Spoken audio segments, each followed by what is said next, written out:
I almost died yesterday. എന്നെ കൊല്ലാൻ ശ്രമിച്ചത് എന്താണെന്നറിയോ? വെയിറ്റ്, ദൈവം കാരണമാണ് ഇന്നലെ മരണം മുന്നിൽ കണ്ട് തിരിച്ചു വന്നത്. സോ ഈ ലോകത്ത് എനിക്ക് പേടിയുള്ള 2 സാധനങ്ങളാണുള്ളത്. ഒന്ന് പീനട്ട്, 2 ഷെൽഫിഷ്. എന്നാൽ ഈ ലോകത്ത് എനിക്ക് ഏറ്റവും കഴിക്കാൻ ഇഷ്ടമുള്ള 2 സാധനങ്ങളാണ്, ഒന്ന് പീനട്ട്, ഒന്ന് shellfish. I am bloody allergic to shellfishes. ഞാൻ നിങ്ങളടുത്ത് ഓൾറെഡി പറഞ്ഞിട്ടുണ്ട്. എനിക്ക് പണ്ട് പീനട്ട് അലർജി ഉണ്ടെന്ന് എനിക്കറിയായിരുന്നു, ലൈക്ക് വളരെ പണ്ട്. ഇത്രയും ഗുരുതരമായിട്ട് എനിക്കുണ്ട് എന്നുള്ളത് ഞാൻ ഇതുവരെ റിയലൈസ് ചെയ്തിട്ടുണ്ടായിരുന്നില്ല അൺടിൽ യെസ്റ്റർഡേ. ഞാൻ ഇന്നലെ ഈ ഒരു സാധനം മേടിച്ചത്. ആരുടെയാ? അമ്മച്ചീസിൻ്റെ പീനട്ട്, അതായത് നമ്മുടെ കപ്പലണ്ടി മുട്ടായി. ഞാൻ ഒരെണ്ണം കഴിച്ചു, നല്ല ടേസ്റ്റ്. 2 എണ്ണം കഴിച്ചു, നല്ല ടേസ്റ്റ്. 3 എണ്ണം കഴിച്ചു, നല്ല ടേസ്റ്റ്. 4 എണ്ണം കഴിച്ചു. കുറച്ച് കഴിഞ്ഞപ്പം എനിക്ക് മൂക്ക് ഒരുമാതിരി ആവാൻ തുടങ്ങി, പിന്നെ ദേഹം ചൊറിയാൻ തുടങ്ങി, പിന്നെ ശ്വാസം മുട്ടൽ ഫീൽ ചെയ്യാൻ തുടങ്ങി, പിന്നെ ഞാൻ സഫക്കേറ്റ് ചെയ്യാൻ തുടങ്ങി. ഇങ്ങനെയൊക്കെ വന്നു കഴിഞ്ഞാൽ പെട്ടെന്ന് ഇതിനെ നിർത്താനുള്ള വഴിയും എൻ്റെ കയ്യിലുണ്ട് കേട്ടോ. അതിൻ്റെ പേരാണ് സിട്രസിൻ. പെട്ടെന്ന് ഞാൻ പോയി ഒരു സിട്രസിൻ എടുത്ത് കഴിച്ചു. എനിക്ക് ലിറ്ററലി സിട്രസിൻ കഴിക്കാൻ ഇഷ്ടമല്ല. കഴിക്കാൻ ഇഷ്ടമല്ലാത്തതിൻ്റെ റീസൺ, പിറ്റേ ദിവസം പണിയൊന്നും നടക്കില്ല, അമ്മാതിരി ഉറക്കമാണ്. ഞാൻ സിട്രസിൻ എടുക്കാൻ തുടങ്ങിയിട്ട് എനിക്ക് അലർജീസൊക്കെ തുടങ്ങിയിട്ട് 10, 20, 21 വർഷമായി. എന്നിട്ടും എനിക്ക് ഇന്നേ വരെ സിട്രസിൻ, ചില ആളുകൾ പറയാറുണ്ട് സിട്രസിൻ നമ്മൾ ഒരുപാട് എടുത്തു കഴിഞ്ഞാൽ അതിൻ്റെ എഫക്റ്റ് കുറയുമെന്ന്. എനിക്ക് ഇന്നേ വരെ സിട്രസിൻ്റെ എഫക്റ്റ് കുറഞ്ഞതായിട്ട് എനിക്ക് തോന്നിയിട്ടില്ല. ഇപ്പോഴും സിട്രസിൻ എന്നെ ഭയങ്കരമായിട്ട് എഫക്റ്റ് ചെയ്യും. അതായത് ഞാൻ കിടന്നുറങ്ങിപ്പോവും, ചത്ത് കിടന്നുറങ്ങിപ്പോവും. അങ്ങനത്തെ ഒരു ദിവസമാണ് ഇന്ന് 4 സെയിൽസ് കോളുകളുണ്ട് എനിക്ക്. 4 സെയിൽസ് കോളുകൾ. ഇപ്പം ഞാൻ സെല്ല് ചെയ്യുന്ന പ്രോഡക്റ്റിന് ഏകദേശം ഒരു $5,000 ഉണ്ടെന്ന് വെച്ചോ. ഇന്നലെ സിട്രസിൻ കഴിച്ചതുകൊണ്ട് എൻ്റെ സെയിൽസ് കോളുകളെല്ലാം ഞാൻ ഫക്കപ്പ് ചെയ്യുകയും ചെയ്യും. എനിക്ക് ഒരെണ്ണം പോലും ക്ലോസ് ചെയ്യാൻ പറ്റത്തുമില്ല. ഞാൻ പറയുക, ഇതിന് മുന്നേ എക്സ്പീരിയൻസ് ചെയ്തിട്ടുള്ളതാണ്. ചില സമയം എനിക്ക് തലേ ദിവസം രാത്രിയാവുമ്പോൾ ഭയങ്കരമായിട്ട് തുമ്മാറുണ്ട്. അപ്പോൾ ഞാൻ സിട്രസിൻ കഴിക്കും.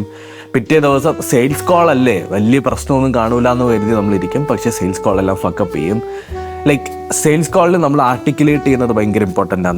നമ്മൾ ആ സ്പോണ്ടേനിയസ് ആയിട്ടുള്ള മൊമെൻറ്റത്തിൽ പറയുന്ന കാര്യങ്ങൾ വളരെ ഇമ്പോർട്ടൻ്റാണ്. ഒരു കാര്യം റോങ് ആയിട്ട് പറഞ്ഞാൽ മതി, ആ ഡീല് പോവും. എനിക്കിപ്പോൾ അടുത്ത അരമണിക്കൂറിനകത്ത് എനിക്കൊരു സെയിൽസ് കോളുണ്ട്. ഐ ഡോണ്ട് നോ, രാവിലെ എണീറ്റപ്പോൾ എൻ്റെ മുഖമൊക്കെ ഇങ്ങനെ വീങ്ങിയിരിക്കുമായിരുന്നു. പിന്നെ കുറച്ച് നേരം ഒന്ന് പുറത്തൊക്കെ ഇറങ്ങി നടന്ന് കുറച്ചൊന്ന് ഒരു എക്സസൈസൊക്കെ ചെയ്ത് കഴിഞ്ഞപ്പോൾ വീണ്ടും ബെറ്ററായി. സോ നിങ്ങൾക്ക് ആർക്കെങ്കിലും നട്ട് അലർജി അതുപോലെ തന്നെ ഷെൽഫിഷ് അലർജി ഒക്കെ ഉണ്ടെങ്കിൽ വെറുതെ പരീക്ഷിക്കാൻ നിൽക്കരുത്, വള്ളിയാവും. ഞാൻ എന്തിനാണ് അത് കഴിച്ചതെന്ന് ചോദിച്ചു കഴിഞ്ഞാൽ എനിക്കറിയില്ല, ഞാൻ ഭയങ്കരമായിട്ട് ക്രേവ് ചെയ്തു പോയി. അപ്പോൾ നമ്മുടെ സെയിൽസ് കോൾ കഴിഞ്ഞിട്ട് കാണാം. Bye day.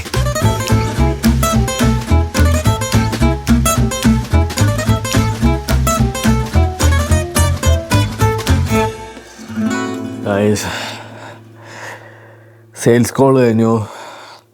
I kind of fucked up, I guess.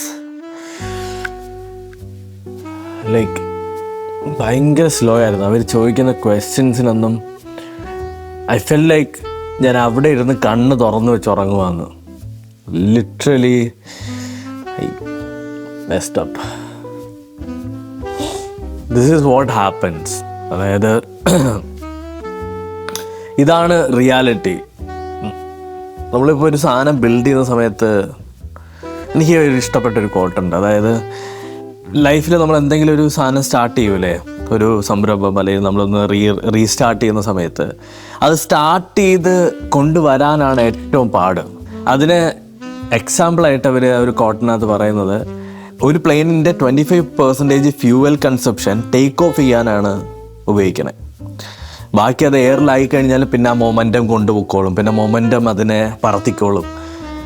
And finally ആ ഒരു ഫ്ലൈറ്റ് ഇറങ്ങുന്ന സമയത്ത് അത്യാവശ്യം കുഴപ്പമില്ലാതെ ഒരു ഫ്യൂവൽ കപ്പാസിറ്റി അതിനകത്ത് ബാക്കിയും കാണും. ഒരു കുഴപ്പവും ഇല്ലാതിരിക്കുമ്പോൾ കോട്ടൊക്കെ കേൾക്കാൻ ഭയങ്കര സുഖമാണ്. കോട്ട് നമുക്ക് മോട്ടിവേഷനൊക്കെ തരും. യെസ്, ഇതാണ് സിറ്റുവേഷൻ എന്നുള്ളത് എനിക്കറിയാം. അതായത് ഇതൊന്ന് സ്റ്റാർട്ടായി ഒന്ന് റെഡിയായി ഒന്ന് സ്കെയിൽ ചെയ്ത് കിട്ടാനാ പാട്. സ്കെയിൽ ചെയ്ത് കിട്ടിക്കഴിഞ്ഞാൽ ഇതിനകത്ത് ഏറ്റവും വലിയ കോമഡി എന്ന് വെച്ചാൽ എല്ലാവരും എന്നോട് ചോദിക്കുന്നുണ്ട്, നാട്ടിൽ ഇത്രയും സക്സസ്ഫുൾ ആയിട്ട് ഇത്രയും ലക്ഷറി ലൈഫ്, ലൈക്ക് ഞാൻ ഉറപ്പായിട്ടും പറയാമല്ലോ, I had A luxury life നാട്ടിൽ. അതെല്ലാം കളഞ്ഞിട്ട് ഇങ്ങോട്ടേക്ക് വന്നത് എന്താണെന്ന് ചോദിച്ചാൽ ഞാൻ ആ ലൈഫിൽ ഭയങ്കര ബോർഡായിരുന്നു, ഉള്ളത് പറയാലോ. ഒട്ടും എക്സൈറ്റ്മെൻറ്റ് ഇല്ലാത്തൊരു ജീവിതമായിരുന്നു.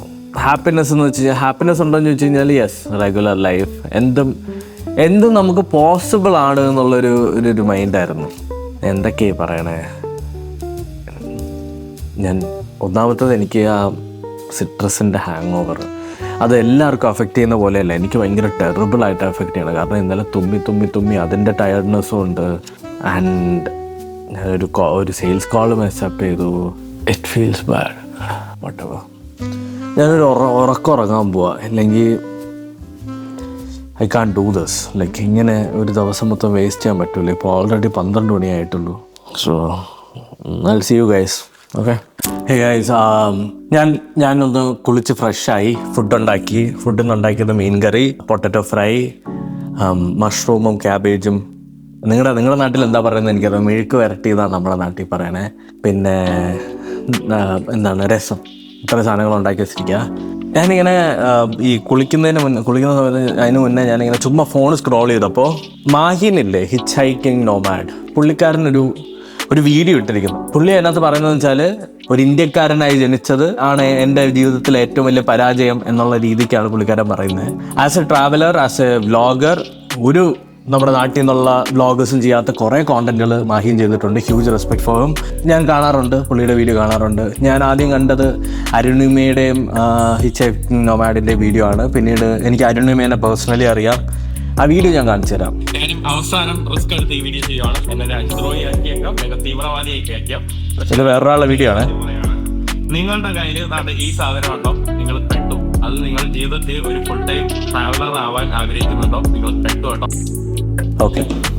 ഇന്ത്യക്ക് പുറത്ത് താമസിക്കുന്ന ഒരാളെന്ന നിലയിൽ എനിക്കിതിന് കുറച്ച് ഒപ്പീനിയൻസ് ഉണ്ട്. ഫസ്റ്റ് ഓഫ് ഓൾ, ഇവിടെ കാനഡയിൽ വന്നിട്ടുള്ള എൻ്റെ ഫ്രണ്ട്സ് ആയാലും അതുപോലെ തന്നെ ഈ കാനഡയിലുള്ള പല ആളുകളും ഒരു കനേഡിയൻ PR ആണ് അവരുടെ മോഹം. ടെക്നിക്കലി അവർ ആദ്യം എടുക്കുന്നത് കനേഡിയൻ PR ആണ്. പക്ഷേ അവർ പിന്നീട് അതിനെ കൺവേർട്ട് ചെയ്ത് കനേഡിയൻ സിറ്റിസൺഷിപ്പിലേക്കാകുന്നു. അതിപ്പോൾ UK ആയാലും ഏത് മറ്റ് ഫോറിൻ രാജ്യങ്ങളായാലും നമുക്കൊരു PR-നപ്പുറത്തേക്ക് നമുക്കൊരു പവർഫുൾ സിറ്റിസൺഷിപ്പ് ഉണ്ടാവുക എന്ന് പറഞ്ഞു കഴിഞ്ഞാൽ വലിയ കാര്യമാണ്. എസ്പെഷ്യലി അത് ഗുണം ചെയ്യുന്നത് ഒന്ന് ആ രാജ്യത്ത് ജീവിക്കാനായിട്ട്, അതായത് ഇന്ത്യ അല്ലാതെ വേറൊരു രാജ്യത്ത് ജീവിക്കുമ്പോൾ അവർക്ക് ഫൈനാൻഷ്യലിയും അതുപോലെ തന്നെ ഒരുപാട് ഓപ്പർച്യൂണിറ്റീസിന് വേണ്ടിയിട്ടാണ്. രണ്ടാമത്തത്, പല രാജ്യങ്ങളിലേക്ക് ട്രാവൽ ചെയ്യാനുള്ള ഫ്രീഡം. ഫസ്റ്റ് ഓഫ് ഓൾ, ഞാൻ മനസ്സിലാക്കുന്നത് ഒരു ഇന്ത്യൻ പാസ്പോർട്ട് കൊണ്ടും നിങ്ങൾക്ക് ഈ ലോകത്തുള്ള എല്ലാ രാജ്യങ്ങളിലും സന്ദർശിക്കാൻ പറ്റും, എല്ലാ രാജ്യങ്ങളും. പക്ഷേ ഇപ്പം ഞാൻ കാനഡയിലായതുകൊണ്ട് ഞാൻ പറയാം, ഒരു കനേഡിയൻ പാസ്പോർട്ട് ഉള്ള ഒരാൾക്ക് പോകാൻ പറ്റുന്ന അത്ര എളുപ്പമായിരിക്കുമല്ലോ ഒരു ഇന്ത്യക്കാരന് ഒരു ഇന്ത്യൻ പാസ്പോർട്ടും കൊണ്ട്. കാരണം കനേഡിയൻ പാസ്പോർട്ട് കുറച്ചൊരു പവർഫുൾ ആണ്. ബട്ട് കഴിഞ്ഞ 4-5 വർഷത്തെ അപേക്ഷിച്ച് ഇന്ത്യൻ പാസ്പോർട്ടിൻ്റെ വാല്യൂ കൂടി വരുവാണ്. ഒബ്വിയസ്ലി നമ്മുടെ ഡിപ്ലോമസിയും അതുപോലെ തന്നെ ഫോറിൻ അഫയേഴ്സ് ഒക്കെ വളരെ ഇമ്പ്രൂവ് ചെയ്ത് വരുന്നതുകൊണ്ട് നാളെ ഒരു ദിവസം നമുക്ക് അതിന് വാല്യൂ കിട്ടും. എനിക്ക് പേഴ്സണലി, ഞാൻ ഇപ്പോഴത്തെ എൻ്റെ ഒരു മൈൻഡ് സെറ്റാണ് ഞാൻ പറയുന്നത്. എനിക്ക് കാനഡയിൽ ഏറ്റവും ഇമ്പോർട്ടൻ്റ് ആയിട്ട് വേണ്ടത് ഒരു PR ആണ്, പെർമനൻറ്റ് റെസിഡൻസി. പെർമനൻറ്റ് റെസിഡൻസി നിങ്ങൾക്ക് കിട്ടിക്കഴിഞ്ഞാൽ 10 വർഷമാണെന്ന് തോന്നുന്നു. 10 വർഷത്തിലൊരിക്കൽ നിങ്ങൾ 10 വർഷം കൂടപ്പോൾ നിങ്ങൾ ഇതിനെ പുതുക്കിയാൽ മതി, റിന്യൂ ചെയ്താൽ മതി. വീണ്ടും 10 വർഷം നിൽക്കാം, വീണ്ടും 10 വർഷം നിൽക്കാം. എനിക്ക് അതിനോടാണ് താല്പര്യം. ഞാൻ എൻ്റെ ഇന്ത്യൻ പാസ്പോർട്ട് കളയാൻ ഒരു രീതിയിലും മനസ്സുകൊണ്ട്, അത് എന്തൊക്കെ ഓപ്പർച്യൂണിറ്റീസ് എന്നുള്ളതല്ല എൻ്റെ മുന്നിൽ. ഞാൻ ഒരു ഇന്ത്യൻ എന്ന് പറയുന്നതിൽ ഒരുപാട് അഭിമാനിക്കുന്ന ഒരാളാണ്. ഞാൻ എന്തൊക്കെ വളർത്തിയെടുത്തിട്ടുണ്ടോ അതെല്ലാം ഇന്ത്യയിൽ നിന്നാണ്. എനിക്ക് എന്തെങ്കിലും തന്നിട്ടുണ്ടെങ്കിലും എന്നെ എന്തെങ്കിലും ആക്കിയിട്ടുണ്ടെങ്കിലും അത് ഇന്ത്യയാണ്. ഞാൻ ഇന്ത്യയിലാണ് ജനിച്ചത്. ഞാൻ 100% ഒരു ഇന്ത്യൻ ആയതിൽ അഭിമാനിക്കുന്നു. നമുക്ക് അവിടെ ഇവിടെയൊക്കെ കുറവുകളൊക്കെ ഉണ്ട്. ഒരു ഇന്ത്യൻ ആയതിൽ നമുക്ക് റേസിസം അനുഭവിക്കേണ്ടി വരുന്നുണ്ട്. ഞാനൊരു ദിവസം ബസ്സിൽ ട്രാവൽ ചെയ്ത സമയത്ത് get your brown as inside എന്നൊക്കെ എന്നെ മുഖത്ത് നോക്കി വിളിച്ചിട്ടുണ്ട്. അതെല്ലാം ഒരു part. But Indian citizenship is good. ഞാനതിൽ അഭിമാനിക്കുന്നു. ഇനി എന്ന് പറഞ്ഞിട്ട് ഞാൻ ഇവിടെ കാനഡയിൽ വന്നിട്ട് സിറ്റിസൺഷിപ്പ് എടുക്കുന്ന ആളുകളെ ഒരു രീതിയിലും വിമർശിക്കുന്നില്ല. സന്തോഷം മാത്രമേ ഉള്ളൂ.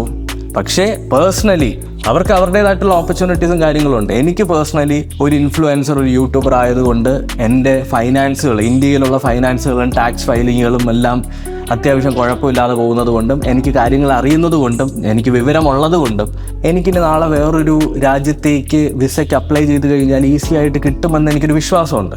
എനിക്ക് ഈ ലോകത്തുള്ള രാജ്യങ്ങളിലേക്ക് ട്രാവൽ ചെയ്യാൻ ഒരു കനേഡിയൻ സിറ്റിസൺ ആവണമെന്ന് എനിക്ക് തോന്നിയിട്ടില്ല. നിങ്ങൾ പ്രോപ്പറായിട്ട് നിങ്ങൾക്ക് കാര്യങ്ങൾ ചെയ്യാൻ അറിയാമെന്നുണ്ടെങ്കിൽ ഇന്ത്യൻ പാസ്പോർട്ട് കൊണ്ടും ഈ ലോകം മൊത്തം സഞ്ചരിക്കാൻ പറ്റും. നിങ്ങൾക്കൊരു ബിസിനസ് ഉണ്ടെങ്കിൽ നിങ്ങൾക്ക് ബിസിനസ് വിസയ്ക്ക് അപ്ലൈ ചെയ്യാൻ പറ്റും. ബിസിനസ് വിസകൾ ഈസി ആയിട്ട് കിട്ടുന്നതാണ്. നിങ്ങൾക്ക് ഇനി ഫാമിലി വിസയ്ക്ക് ആണെങ്കിൽ പോലും നിങ്ങളുടെ പേപ്പേഴ്സ് നിങ്ങളുടെ കയ്യിൽ കറക്റ്റായിട്ടുണ്ടെങ്കിൽ 100% നിങ്ങൾക്ക് വിസ കിട്ടും. നിങ്ങളുടെ ലെറ്റർ ഓഫ് എക്സ്പ്ലനേഷൻ നല്ലതാണെന്നുണ്ടെങ്കിൽ, നിങ്ങളുടെ പർപ്പസ് കറക്റ്റ് ആണെന്നുണ്ടെങ്കിൽ ഏത് രാജ്യത്തേക്ക് നിങ്ങൾക്ക് പോയി ട്രാവൽ ചെയ്യാനായിട്ട് സാധിക്കും. പിന്നെ മാഹീൻ അതിനകത്ത് പറയുന്നത് ഉക്രൈനിൽ പോകണമെന്നൊക്കെയാണ്. അങ്ങനെയുള്ള വാശിയൊക്കെ പിടിച്ചു കഴിഞ്ഞാൽ മാഹീൻ എന്തോന്നാണ് ഞാൻ പറയാ, ചില രാജ്യങ്ങളിൽ നമുക്ക് അങ്ങനെ എളുപ്പം പോകാൻ പറ്റൂല. ചിലപ്പം നിങ്ങൾ വലിക്കേണ്ട വള്ളികളൊക്കെ വലിച്ചു കഴിഞ്ഞാൽ ചിലപ്പോൾ പോകാനും പറ്റും. ഞാൻ പറയാലോ, ഒരു ഇൻഫ്ലുവൻസർ എന്ന നിലയിൽ എനിക്ക് ട്രാവൽ ചെയ്യാൻ ഒരുപാട് ആഗ്രഹമുണ്ട്. ഞാനെനിക്ക് എപ്പോഴും പ്രിഫർ ചെയ്യുന്നത് എൻ്റെ ഇന്ത്യൻ പാസ്പോർട്ടിൽ എനിക്ക് ലോകം മൊത്തം സഞ്ചരിക്കണമെന്നാണ്. ആ ഇന്ത്യൻ പാസ്പോർട്ടിൻ്റെ അകത്ത് സ്റ്റാമ്പുകൾ കൊണ്ട് നിറയുന്ന സമയത്ത് കിട്ടുന്ന സന്തോഷം ഒരു കനേഡിയൻ പാസ്പോർട്ടിൻ്റെ അകത്ത് വന്നു കഴിഞ്ഞാൽ ഉണ്ടാവുമെന്ന് എനിക്ക് തോന്നുന്നില്ല. ഞാൻ ഭയങ്കര അഡ്വഞ്ചർ ആഗ്രഹിക്കുന്ന ഒരാളാണ്. ഞാനിപ്പോൾ ചിലപ്പോൾ ഒരു 4 വർഷം കഴിഞ്ഞിട്ട് ഞാൻ കാനഡ വിടുമായിരിക്കും. കാനഡ വിട്ട് വേറെ ഏതെങ്കിലും രാജ്യത്തേക്ക് മൂവ് ചെയ്യുമായിരിക്കും. എന്നിട്ട് അവിടെ നിന്ന് ഫ്രം സ്റ്റാർട്ട് തുടങ്ങുമായിരിക്കും. It depends. എന്തൊക്കെ പറഞ്ഞാലും ഞാൻ എൻ്റെ പേഴ്സണൽ ഒപ്പീനിയനാണ്. മാഹീൻ പറഞ്ഞത് തെണ്ടിത്തരമായിപ്പോയി. ചെറ്റ വർത്താനമാണ് പറഞ്ഞത്, പറയാതിരിക്കാൻ വയ്യ. നീ ഇന്ന് ട്രാവൽ ചെയ്യാനായിട്ട് പേച്ച വേണമല്ലോ, പേച്ച. ആ പേച്ച നിനക്ക് തന്നത് നിന്റെ വീഡിയോ കാണുന്ന ഇന്ത്യക്കാരാ. നിനക്ക് ആ യൂട്യൂബിൻ്റെ അകത്തുനിന്ന് നിനക്ക് ഇംഗ്ലീഷിൽ വീഡിയോ ഇടാൻ പറ്റൂല, നിനക്ക് മലയാളത്തിലല്ലേ വീഡിയോ ഇടാൻ പറ്റുള്ളൂ. ആ മലയാളത്തിൽ നീ വീഡിയോ ഇട്ടല്ലേ ഇത്രയും കയറി വന്നത്. അത് ഇന്ത്യയിലുള്ള ആളുകളല്ലേ കണ്ടിട്ടുള്ളേ. നീ ഒരു ഇന്ത്യൻ ആണ് എന്നുള്ളത് കൊണ്ടാണ് അഫ്ഗാനിസ്ഥാനിൽ പോയ സമയത്ത് അവര് പിടിച്ച് പൂട്ടാത്തത്. ഉറപ്പായിട്ടും നിങ്ങൾക്ക് ആർക്കെങ്കിലും എതിർക്കാൻ പറ്റുമോ? അവനൊരു ഇന്ത്യൻ ആയതുകൊണ്ടാണ്. എനിക്ക് ഫീൽ ചെയ്യുന്നതാണ് കേട്ടോ. നിങ്ങൾ അവൻ പറയുന്ന ഇൻഫർമേഷൻ കേട്ട് വിശ്വസിക്കാൻ നിൽക്കരുത്. ഇന്ത്യൻ പാസ്പോർട്ട് കൊണ്ട് നിങ്ങൾക്ക് ഈ ലോകം മൊത്തം സഞ്ചരിക്കാൻ പറ്റും. നിങ്ങൾക്ക് പ്രോപ്പറായിട്ട് കാര്യങ്ങൾ ചെയ്യാൻ അറിഞ്ഞാൽ മതി. സിമ്പിൾ പരിപാടി ഞാൻ പറഞ്ഞില്ല. ടാക്സ് ഫയൽ ചെയ്യുക. അക്കൗണ്ടിൽ ഒരു 10-15 ലക്ഷം രൂപ ബാലൻസ് ഉണ്ടെങ്കിൽ നിങ്ങൾക്ക് ഏത് രാജ്യത്തും പോകാം. നിങ്ങൾക്ക് ചുമ്മാ വിസ അപ്ലൈ ചെയ്താൽ കിട്ടും. വിസ അപ്ലൈ ചെയ്യാനൊക്കെ കുറച്ച് താമസം ഉണ്ടാവും, ചിലപ്പം വരാനൊക്കെ കുറച്ച് പാടുണ്ടാവും. സിമ്പിൾ. വിസ കിട്ടാനൊന്നും പാടൊന്നുമില്ല. അപ്പോൾ പച്ചയ്ക്ക് തണ്ടിത്തരം പറഞ്ഞ മാഹീൻ ഇരിക്കട്ടെ ഇന്നത്തെ കുതിരപ്പവൻ. എനിക്ക് പേഴ്സണലി ഉള്ള കാര്യം പറയാമല്ലോ. എനിക്ക് ആ പാസ്പോർട്ടിനോട് ഭയങ്കര ഇഷ്ടമാണ്. ഞാൻ ഇന്ത്യൻ എന്ന് പറയാൻ ഞാൻ എപ്പോഴും അഭിമാനിക്കുന്നു. ഇന്ത്യൻ യൂട്യൂബർ, ഞാനൊരു കനേഡിയൻ യൂട്യൂബർ അല്ല. ഈ ഇടയ്ക്ക് ഞാൻ എല്ലാ സെയിൽസ് കോളിൻ്റെ അകത്തും അവർ ചോദിക്കും എവിടെയാണെന്ന് ചോദിക്കുമ്പോൾ ഞാൻ ഒരിക്കലും പറയാറില്ല ഞാൻ കാനഡയിലാണ് എന്നൊന്നും. ഞാൻ പറയുന്നത് ഞാനൊരു ഇന്ത്യനാണ്, എൻ്റെ ടീം ഇന്ത്യയിലാണ്, ഞാനിപ്പോൾ കാനഡയിൽ റിസൈഡ് ചെയ്യുന്നു എന്ന് മാത്രമേ ഞാൻ പറയാറുള്ളൂ. സിമ്പിൾ. അപ്പോൾ ഇത്രയേ ഉള്ളൂ. ടെക്നിക്കലി ഇത് എനിക്ക് പറയണമെന്നുണ്ടായിരുന്നു. കാരണം ഭയങ്കരമായിട്ട് ആളുകളുടെ എല്ലാവരും മിസ്അണ്ടർസ്റ്റാൻഡിങ്ങാണ്. കനേഡിയൻ, US, ജാപ്പനീസ് പാസ്പോർട്ടൊക്കെ ഭയങ്കര പവർഫുള്ളാണ്. ലോകത്ത് എവിടെ വേണമെങ്കിലും പെടപ്പെടാന്നൊക്കെ പോയിട്ട് വരാം. ഇന്ത്യൻ വെച്ചും പോകാൻ പറ്റാതെ ഒന്നുമില്ല. ഈ ട്രാവൽ വീഡിയോസ് ഇടാത്ത എത്രയോ ട്രാവലേഴ്സ് ഉണ്ടെന്നറിയോ? 100-150 രാജ്യങ്ങൾ വിസിറ്റ് ചെയ്ത എത്രയോ ട്രാവലേഴ്സ് ഉണ്ട്. സന്തോഷ് ജോർജ് വളരെയൊന്നും അല്ലാത്ത ആളുകൾ ഇഷ്ടംപോലെ ആളുകളുണ്ട്. അപ്പോൾ ആ പറഞ്ഞത് വെഡിത്തരമൊന്നും നിങ്ങളാരും വിശ്വസിക്കരുത്. ഇന്ന് സമയം ഇപ്പം 8 മണിയായി. എനിക്ക് തോന്നുന്നു കുറച്ച് മെയിലുകൾ അയക്കാനുണ്ട്. അപ്പോൾ ഈ ഒരു വ്ലോഗ് ഞാൻ ഒരുപാട് ദീർഘിപ്പിക്കുന്നില്ല. അടുത്ത വീഡിയോ കാണാം. ബൈ.